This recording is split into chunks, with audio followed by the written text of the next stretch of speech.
And a good Thursday morning to you. Welcome into the Nick Craig Show, streaming live this morning on YouTube, Rumble, X, and Facebook. Don't forget that you can take the show with you 24/7 on demand by checking out the Nick Craig Show in your favorite podcast app. You can also listen online by visiting the website nickcraig.com, and encourage you to spread the show around, send it to friends, coworkers, anybody that is politically aligned. Keep up to date with what's going on across southeastern North Carolina, the state as a whole, and of course our discussion on what is going on up at the federal government. And we'll get into a pretty interesting announcement from the FAA and Secretary Sean Duffy of the Department of Transportation. We'll get into that coming up in just a couple of minutes, but I did want to open the show with, of course, continued coverage of Election Night 2025. As if you did not catch yesterday's podcast, if you didn't catch yesterday's show, I'd encourage you to go listen to it. You can find it in all your favorite podcast apps. It's on YouTube, Rumble, and all of those other places. Just visit nickcraig.com.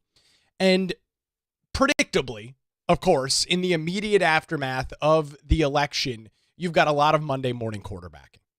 You've got a lot of individuals who were not involved in the process coming out of the woodwork with all of their great ideas and how this could have been different. Saying things like, oh, the messaging needed to be better. This needed to be changed. That needed to be changed. And my immediate response to that was, well, where the hell were you for the last 3 months?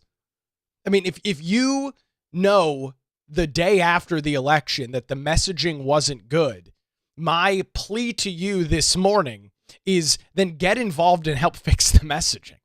I mean, it infuriates me beyond belief to see immediate Monday morning quarterbacking from individuals who I didn't see involved in any sort, and I'm talking about local elections now, that I didn't see involved in the local elections in any way, shape, or form, saying what needed to be different, what needed to be better.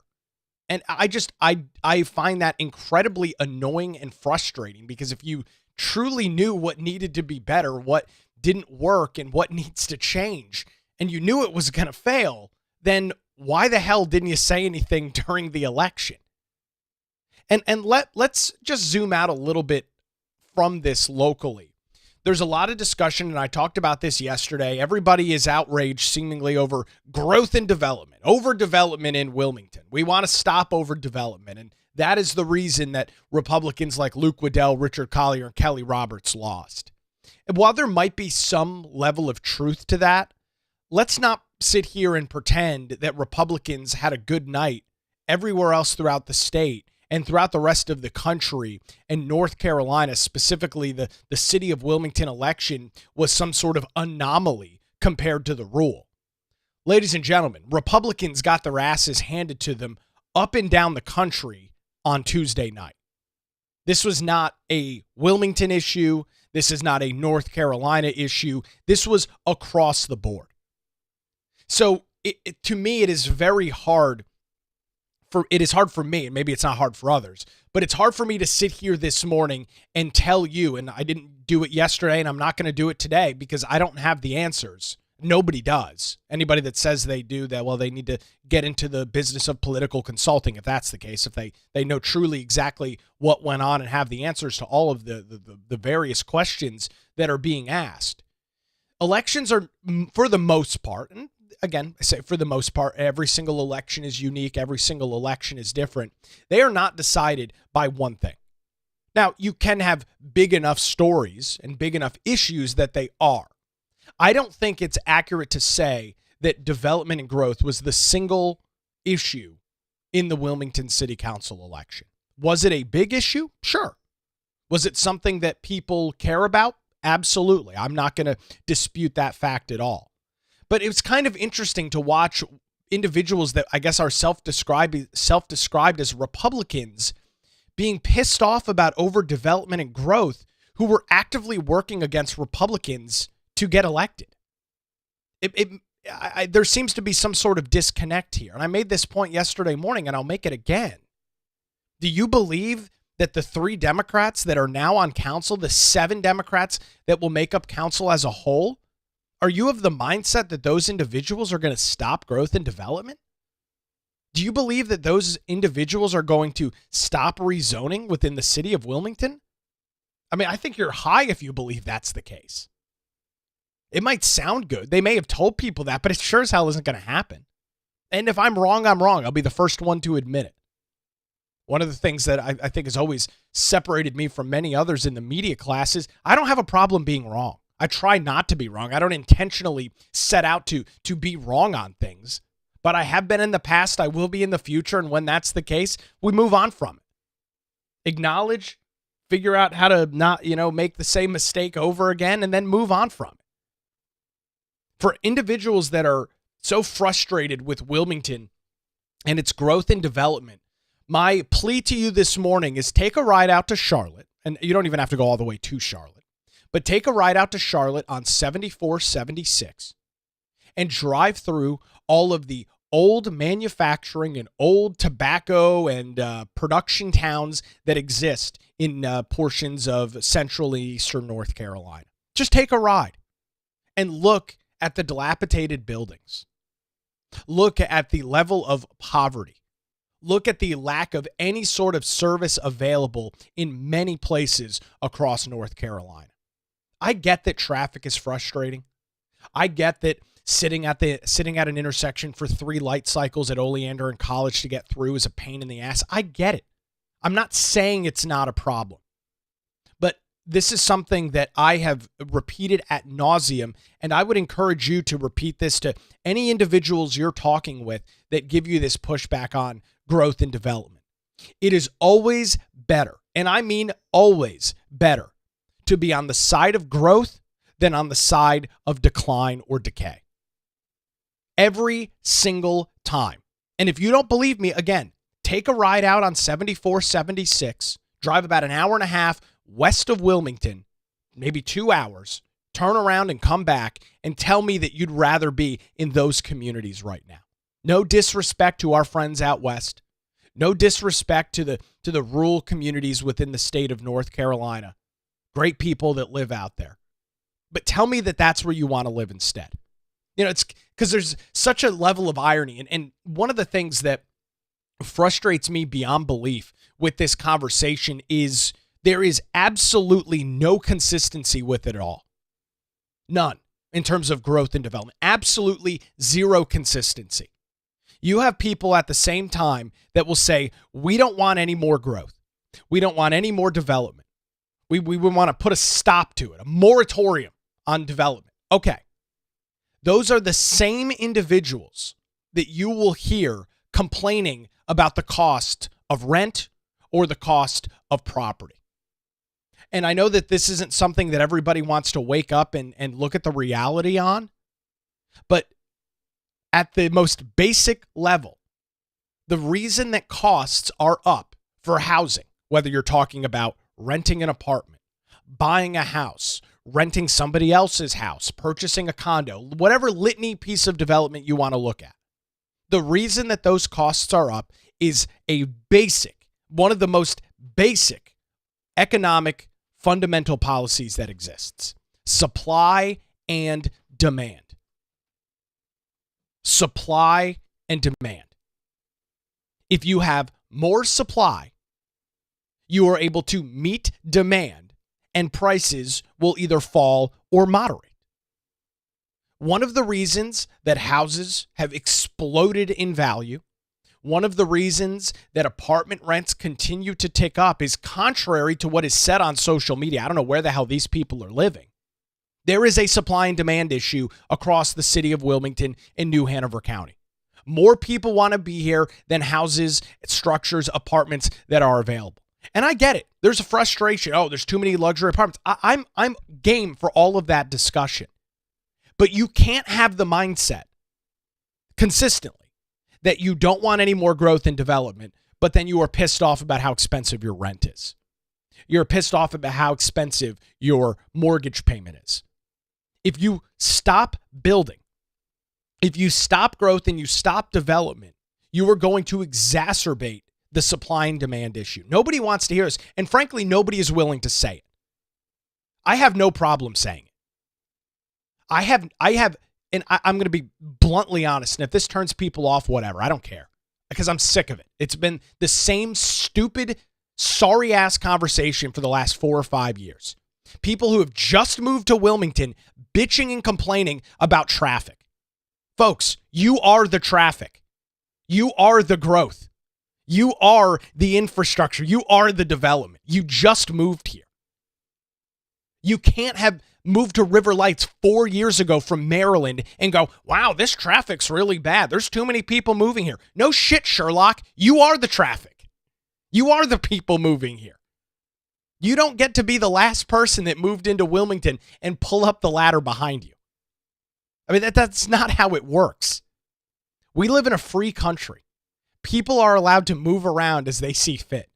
And if somebody has the financial ability to move into the city of Wilmington, they have a right to do so. Now, we can discuss whether the city council or the county commission should continue to go through with rezoning requests, but that's a completely different discussion. I don't understand at the core the frustration over growth and development, because the people that complain about growth and development love the fact that there's a Trader Joe's. They love the fact that new businesses are opening, new shops are coming to town, new restaurants are opening. So you want all of the benefits of a growing area, which is great. It's nice to have 2 Targets now in Wilmington. It's a whole hell of a lot more convenient that people that live in the southern part of the county, that they don't have to drive all the way to News Center to shop at Target. Great. That only happens because there's an audience. That only happens because there is a population that can justify Target opening a second location within Wilmington.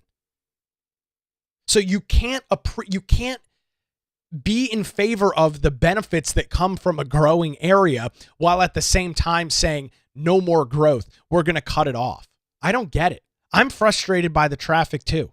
I hate that in the middle of the summer, it takes me an hour and a freaking half to get down to Carolina Beach. It's annoying. It's a huge pain in the ass. I get it.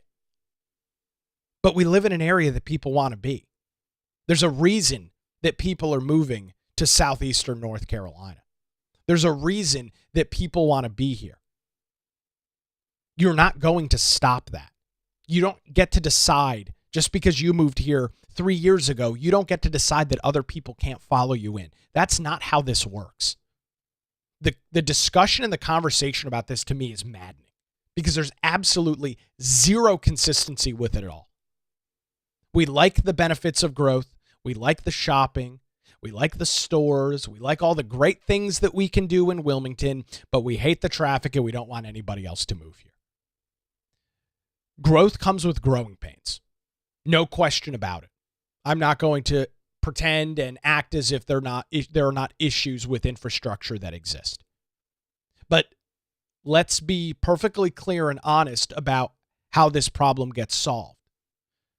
The way that North Carolina, it's different in every state, but the way that North Carolina handles its infrastructure is not ideal. It's not great.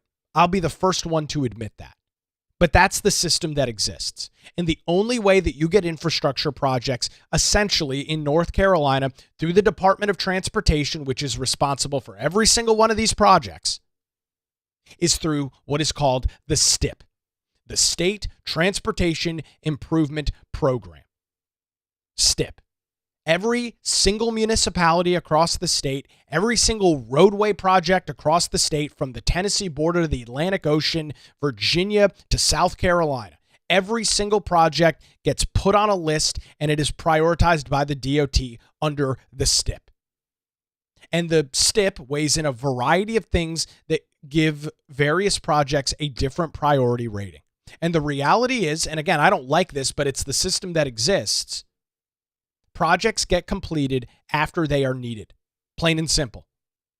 The state does not have a good track record. DOT does not have a good track record of being forward-looking with projects.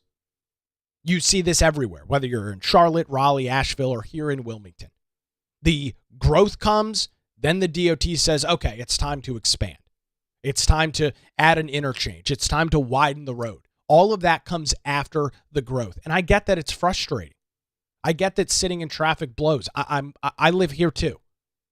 I'm not doing this show from some remote location. I live here too. I'm a resident of New Hanover County. I'm a taxpayer in New Hanover County. I get it.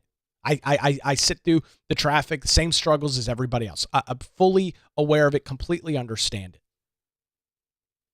But the argument to me is just incredibly inconsistent. And I'm sick of and frustrated and annoyed with the Monday morning quarterbacking that, growth and development is why Republicans lost in the city. You think J.C. Lyle is going to stop approving rezoning requests? She's all about affordable housing. And you might not like hearing this, but the fact of the matter is one that's pretty simple. Apartments are affordable housing. I know everybody hates apartments. I know that when you talk to people, I'm so sick of seeing apartment complexes. Ladies and gentlemen, that is the most affordable housing that you can get. Now, you can debate me over whether a $1,700 a month rent is affordable, sure, but it's a whole hell of a lot cheaper than a mortgage payment. Apartments are affordable housing. Nobody wants to see those built. Everybody's pissed off about apartments. Yet everybody at the same time is clamoring for more affordable housing. You can't have it both ways. The two things cannot exist at the same time. Is the issue of growth and development a real one throughout the city of Wilmington, New Hanover County? Absolutely. Is it something that people talk about? Sure. But I don't know that there's a lot of, how do I put this nicely? I don't know that there's a lot of actual intellectual conversation going on. Just saying you're pissed off and you don't want any more people moving here, to me, is not a valid argument. To me, that is not a situation that I'm taking seriously, and I don't think candidates should either. Because it's not a consistent argument. And it's not something that, if you're being bluntly honest with yourself, the city council doesn't have control over. They don't get to approve whether somebody moves to the city of Wilmington. They don't get to approve whether somebody buys a house in New Hanover County. That's not how this works. We live in a free country. You are allowed to move around and do what you want. You don't have to get permission from the government to move to Wilmington. Now, you do have to get permission to rezone. And sure, are there some problems there? Sure. Should those be discussed? Sure. But for anybody that is of the mindset this morning that growth and development is going to slam on the brakes with this new 7-0 Democrat council, I have got really, really bad news for you. It's not going to happen. It's not going to happen. Rezoning requests are going to continue to come in front of the city council, and they are going to continue to get approved. And you are going to see your taxes skyrocket so that the city of Wilmington can subsidize developers to build more affordable housing. That is what is going to happen. So you, the taxpayers in the city of Wilmington, not only is growth and development not going to stop, your taxes are going to continue to skyrocket to pay multi-million, if not billion-dollar developers to build luxury apartments in the city of Wilmington. So if you're of the mindset that you won in terms of the issue of overdevelopment on Tuesday night, I have got very bad news for you. It is very likely not going to work out in your favor. There are challenges with growth and development. There are challenges with infrastructure. I'm not admonishing any of that at all. But it is always better to be on the side of growth than on the side of decay. Don't believe me? Take me to task. Drive an hour and a half west of Wilmington on 74, 76 and tell me you want to live in some of those communities, where the hot spot in town is a Bojangles and a Dollar General. Tell me that's where you'd rather live. I mean, you can. Nothing's stopping you from going out there. I'm not saying people need to move away. But if you don't think that, if you believe that that is a better situation, then you have that opportunity. I don't want that. I like the services that are here. I like the fact that there's a mall. I like that there's places that I can shop. I like that there's places that I can go to eat. I enjoy that. And I think pretty much everybody does. Everybody takes advantage of those things. With that comes growth. With that comes development. Nobody wants to open or move a business to an area where there is not a population to suffice the business. That's just, again, simple, basic economics. And this notion and this concept that Republicans don't have the answer on development, I don't understand at all. This is a true bipartisan issue. Neither side has the answer on growth and development because there's really no answer. You can't stop people from moving to an area. You can try. I mean, I guess if the city of Wilmington wants to truly stop people from moving here, maybe they need to increase property tax rates by 500%. That'll probably have a pretty big impact. mean, that would be a pretty good surefire way to stop people from moving to the city of Wilmington. Make it so incredibly unaffordable to live that nobody can afford to do so. So maybe that's the solution that you're after. So those individuals will just move into the county, southern Pender, or over into Brunswick. That maybe that's what people are hoping for. Maybe that's the solution to the problem here. Just make it so unaffordable to live in the city that nobody can afford to do so. I think that's a pretty crappy idea as well. There is no nice, clean, easy, I have the solution answer to growth and development. It's a tricky issue. It needs to be managed, but don't for 1 second fool yourself that Democrats have a better answer on this problem. They don't. The election Tuesday night was a variety of factors and a variety of issues, and I think most importantly, Democrats over the last 12 months have not had a very good run at it. They have had all of their pet projects. They have had all of their issues at the federal level be demolished right in front of their very eyes, and they're pissed off, and rightfully so. Republicans were in the exact same boat in 2021 and in 2022. The Republican and conservative voters were pissed off. They were ticked off with what was going on in Washington, D.C., and pissed off voters get out and vote, plain and simple. Right now, the Democrats are pissed off. They don't like what's happening in Washington. They don't like what's happening across places in North Carolina. And so they're activated. They're ticked off, they're frustrated, they're engaged, and they're getting out and making their voice heard. Republicans didn't show up. They were complacent with what's going on at I believe, complacent on what's going on at the federal level right now. And that is a major problem. And it hopefully is something that Republicans will unfortunately have to deal with the really terrible consequences of the results of them not voting to hopefully make a change in 2 years when municipal elections come back around.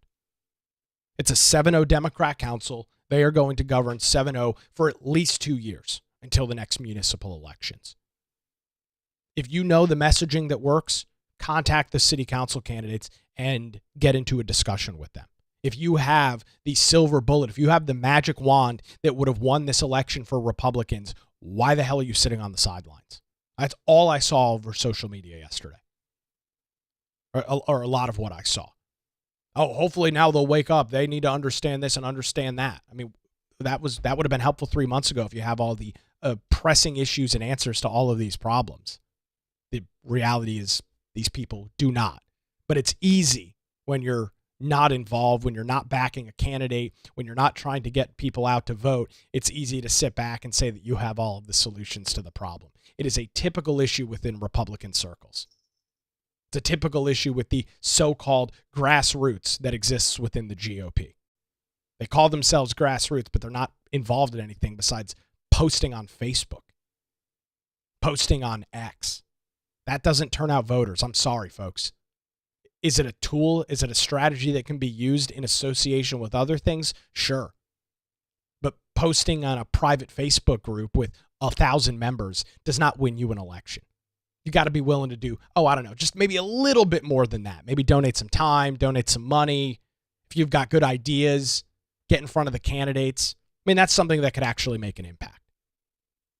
So I'll hop off my soapbox on that. It was a rough night for Republicans all across the country. I'm just not buying into this whole meme of, Republicans just can't handle it. I'm not voting for Republicans because of overdevelopment. It's their fault. Well, folks, Democrats have a majority on the city council right now. They've had a majority on the city council for the last 2 freaking years. And the growth and development continues. So the city council makeup prior to Tuesday night was 5 Democrats and 2 Republicans. So if the Republicans are the problem on city council, then why are rezoning requests still being approved? Why are rezoning requests still going through the city council? There's 5 Democrats. They have more than enough votes to stop the overdevelopment if that's what your intention was with voting. The math just isn't there. It's not a salient argument, and it doesn't make any sense at all. So I'll continue to gather my thoughts. We'll continue to look at some post-election analysis. We'll be getting some numbers in the next couple of weeks from the Board of Elections. We'll get the final tally. The county canvass will be coming up on November the 14th. We'll get some additional data as we get into the month of December to really look at voter turnout, and we'll dig through it. We'll talk to people that are experts in this field, looking at this data, looking at these numbers, and trying to figure out why the hell Republicans didn't get out to vote. I mean, when the rubber meets the road, that's the issue that existed Tuesday night. Republicans did not show up. Not just in Wilmington, not just in Charlotte, all across the state, and for the vast majority of the country. They just did not show up. And the end result is, well, if you don't show up, the other side wins. Plain and simple. That's how elections work. They're popularity contests. And Democrats won the popularity contest Tuesday night. If you think I'm dead wrong about this, if you think I'm living in some sort of alternate universe or some sort of alternate reality, let me know. Drop a comment on the YouTube video, comment on Rumble. You can send me a post or tweet on X at Nicholas M. Craig on X. You can comment on the Facebook page. Let me hear it. I love debate. I love discussion, and I love going through some of these political discussions to hopefully try and get to some sort of conclusion that is better for us on the right, that leads us in a better direction. So if you think I'm dead wrong about this, love to hear from you. Plenty of ways to reach out to the show and give your comments. Look forward to reading those, and hopefully, if so, bring a couple of those up on the air right here on the Nick Craig Show. All right, turning our attention to the national level, Transportation Secretary Sean Duffy has announced that at 40 major airports starting tomorrow, flight capacity will be reduced by 10%. We'll get into those details coming up here in just a couple of minutes. But before that, the Nick Craig Show is only made possible thanks to our great advertisers and supporters, including the Law Group right here in Wilmington. And I want to let you know that when legal challenges arise, make sure you put your trust in the Law Group. Since 2003, for now more than 22 years, their experienced attorneys have provided high-quality, affordable legal services across the eastern half of our state. Whether you're facing a divorce, navigating real estate transactions, or maybe you're in a position where you need a strong defense, the Law Group has your back. Their dedicated team ensures your questions are answered and issues are resolved as quickly as possible. Great news, they're located in our community, in our backyard, not some big national law firm. Give them a call, 910-251-6088, or visit their website, lawgroupnc.com. Give them a call, 910-251-6088, or visit their website, lawgroupnc.com. The Law Group, experience and dedication you can rely on. We appreciate Melissa Gott and the amazing team over at the Law Group for their continued support of the Nick Craig Show. All right, we'll grab a quick break. We'll transition over to what's going on over at the FAA and some major airports, including one here in North Carolina, coming up as the Nick Craig Show rolls on a Thursday morning, streaming live on YouTube, Rumble, X, Facebook, and available 24/7 wherever you get your podcasts.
Good Thursday morning to you. Welcome back to the Nick Craig Show. Thanks for spending some time with us, whether that is live or via podcast. The government shutdown does continue this morning, day 37 of the federal government shutdown. Democrats in Washington, D.C.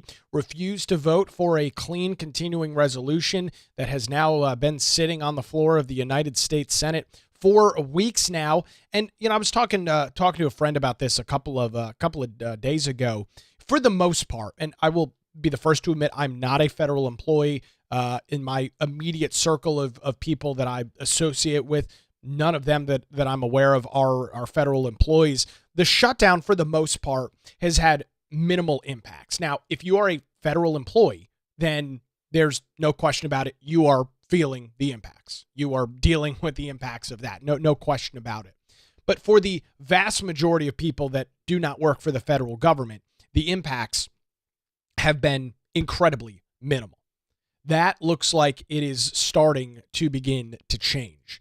There was a press conference yesterday held by Transportation Secretary Sean Duffy, in which he announced that flight capacities at 40 major U.S. airports will be reduced by 10% starting today as a result of issues with air traffic controllers and other federal employees that are continuing to call out sick and are not, of course, getting paid right now. They will get back pay, but not getting paid right now. And that list was just published earlier this morning. And here across North Carolina, here it is.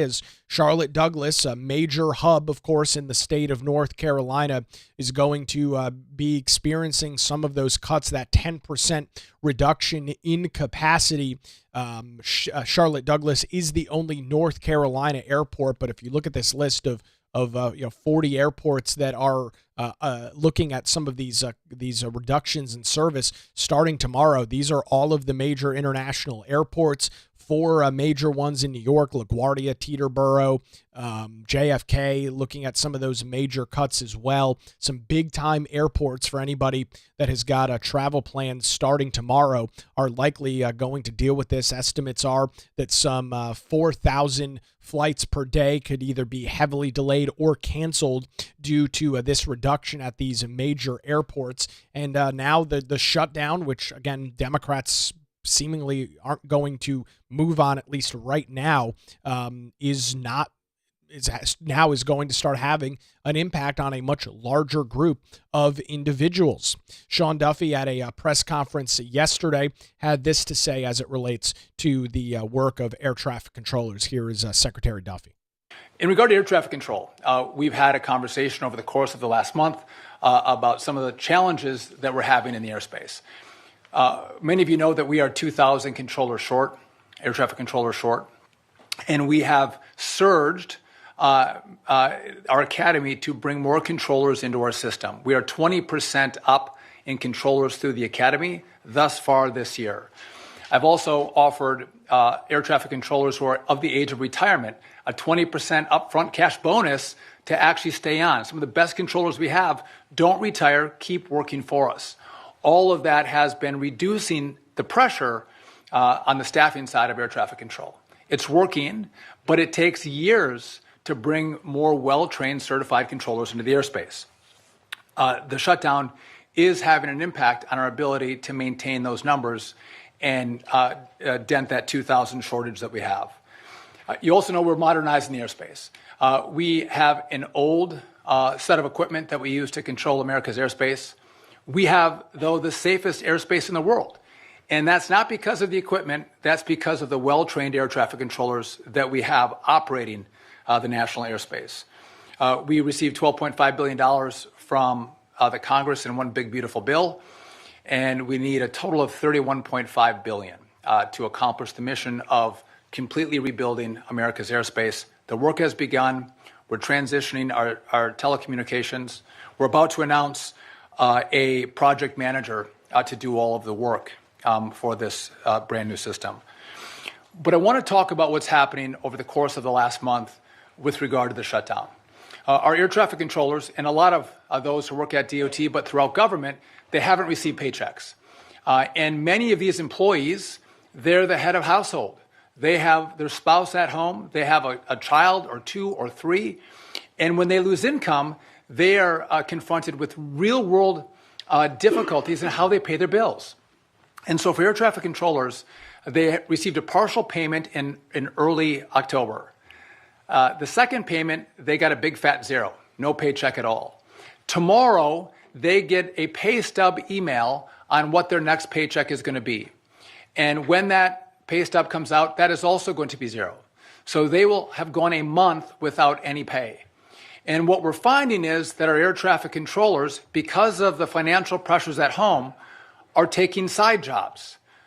They need to put food on the table, gas in the car, pay their bills. By the way, I do not want them to take side jobs. I want them to show up for work. We have asked them to show up for work, but I'm not naive to understand that they're trying to figure out how they meet their daily obligations. And so because of that, we have seen staffing pressures throughout our airspace. Those who travel will see that we've had more delays. We've had more cancellations. We do not want to see disruptions at the FAA or here at DOT. We don't want that. But our number one priority is to make sure when you travel safely. And so, Secretary Duffy is making some strong points here when he's talking about he's not, oblivious, and he understands the fact that, these people haven't been paid in a month. And at a certain point, if you don't have a whole bunch of cash sitting in savings, you're going to have to do something to immediately have income coming in. Yes, these workers will get back pay, but back pay does not put food on the table right now. Back pay does not pay the mortgage that was likely due here at the beginning of the month. It doesn't do those things. And this is what Democrats, I think, have been holding out and waiting for. They've admitted as much, that they know that there's going to be consequences. They know that there's going to be pain with this shutdown. And for, the Democrat Party that consistently claims to care so much about the American populace, that claims to care so much about the American worker, they are putting these people through hell because they lost the November election last year. That's it. Plain and simple. They don't like that Donald Trump won in November. They don't like that Republicans were able to get and pass through the one big beautiful bill in July of this year. So they are now holding tens of thousands, hundreds of thousands of federal employees hostage to get their wish list items, USAID, Corporation for Public Broadcasting, free healthcare, to get all of those wish list items back on the table. They are the ones that are responsible, and they are the ones doing this, plain and simple. And that's why, as the administrator and I have been talking throughout the day, his team has been working for the last 24, 36, 48 hours crunching data. We're noticing that there's additional pressure that's building in the system.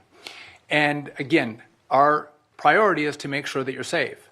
And so we're going to talk about additional measures that we are going to take that's going to reduce the risk profile in the national airspace.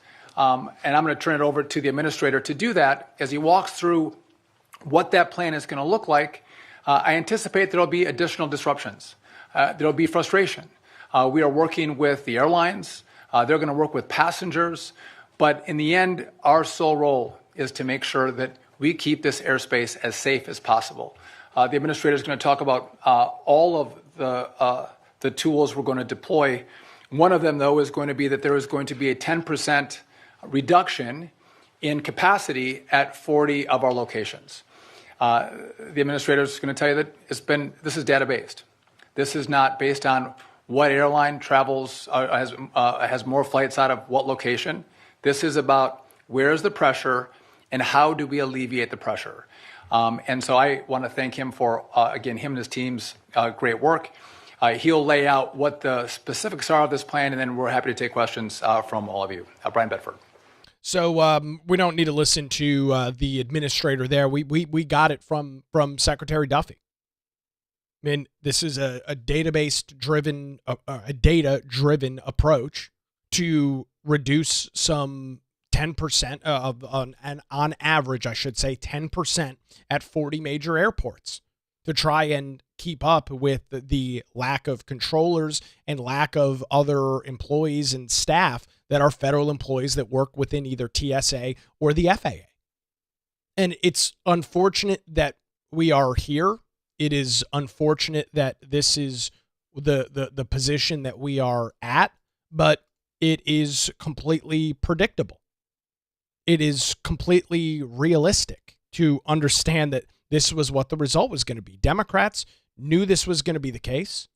Democrats talked about the fact that there were going to be some of these pains as it relates to the government shutdown. And here we are. This is the end result. It's unfortunate, sure.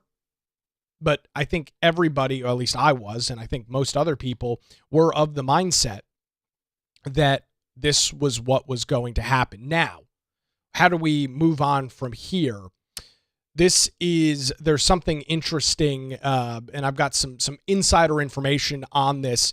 It would appear that the Senate they could be setting up a vote either today or tomorrow to reopen the government. There's some information that I've been told that I've received that senators could be voting as early as today, maybe tomorrow, which is not normal. You'll note that the Senate typically does not vote on Friday. They're typically there Monday through Thursday, but could vote as early as today, if not tomorrow, to reopen the federal government. As this is now starting to affect the issue, some of these air traffic control flight issues are coming to the forefront. And now that the election is over with, Democrats had a banner night on Tuesday. Democrats had a hell of a showing in elections all across the country. And so now there's really, from my vantage point, less of an issue to keep this fight moving on. They just had a major election win 2 nights ago. And so I think that you are going to start seeing, and I've read some reports that Schumer and Jeffries were kind of working with their colleagues in the Senate to say, hey, just wait till after Tuesday night, which would prove the point more than anything else that this was nothing more than a political ploy. If, in fact, the Senate and a couple of 5-6 Democrat senators vote to agree on and pass this continuing resolution and reopen the federal government as early as today, it will prove unequivocally, without a doubt, that this was never about free healthcare for all.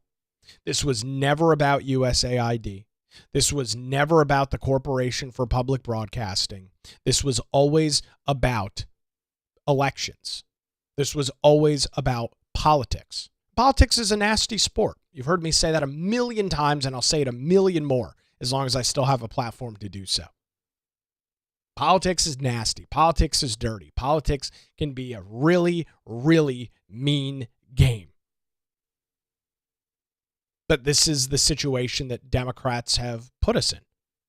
This is the situation that Democrats have forced down the throats of the American people, regardless of whether they like it or not.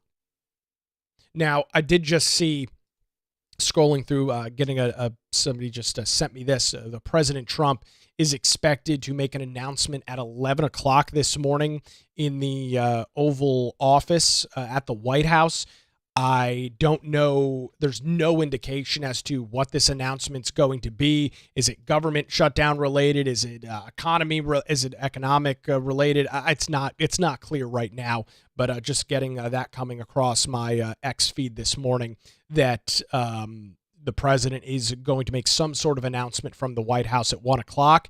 Of course, he has been pushing and continues to push for senators in the United States Senate to nuke the filibuster and reopen the government without that. That is a risky thing.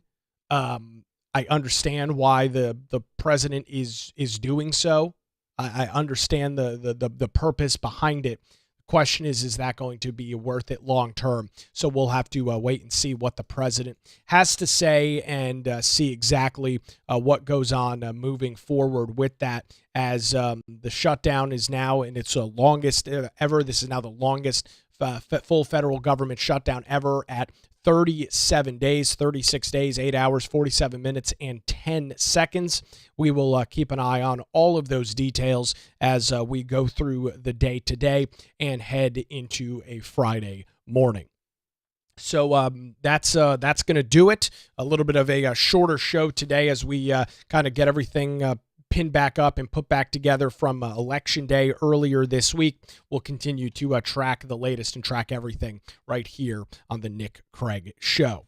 I do want to thank the law group here in Wilmington for their continued support. Melissa Gott and her team. Reach out to them at 910-251-6088 or visit them online at lawgroupnc.com. We're back here Friday morning, 7 a.m., streaming live, YouTube, Rumble, X, Facebook, and 24/7 wherever you get your podcasts. We'll do it again tomorrow right here on The Nick Craig Show.